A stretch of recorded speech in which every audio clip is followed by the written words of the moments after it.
the really cool thing with NPCs is that you can actually program them to execute commands, just like a command block. Now there's a button at the bottom that says Advanced Settings, and you can actually add in links. I do this a lot with my games to take players out online to give them more information.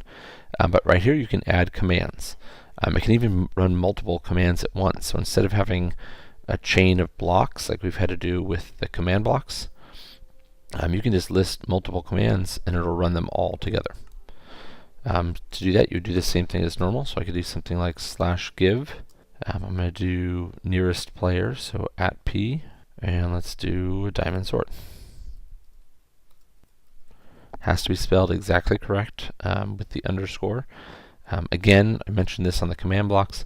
Sometimes if I'm not sure what a command should be, instead of typing it in here and messing it up, I'll actually just type it real quickly in the text box to make sure I'm typing it correctly.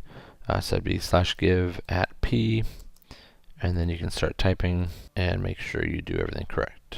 If it's a difficult one, you may even want to write it down, and then you can type it into the NPC command box. Let's test this and see if it works just like that. I need to turn World Builder back off, /WB, and now when I right click on the NPC, it says the text, and I got a diamond sword. So that's pretty cool. I like to turn on button mode, and you could actually type in here sword, and let's go ahead and add another one just to show what you can do.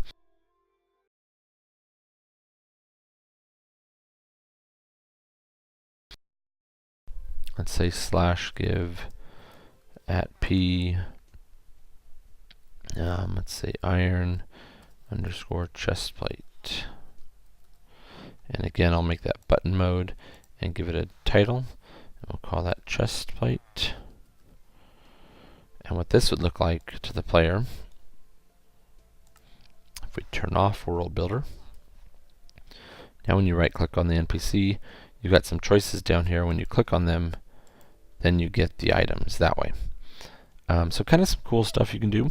You could have NPCs around your world giving them items to help them out. You could have them sharing different information about your game to help the player. Kind of some pretty cool stuff.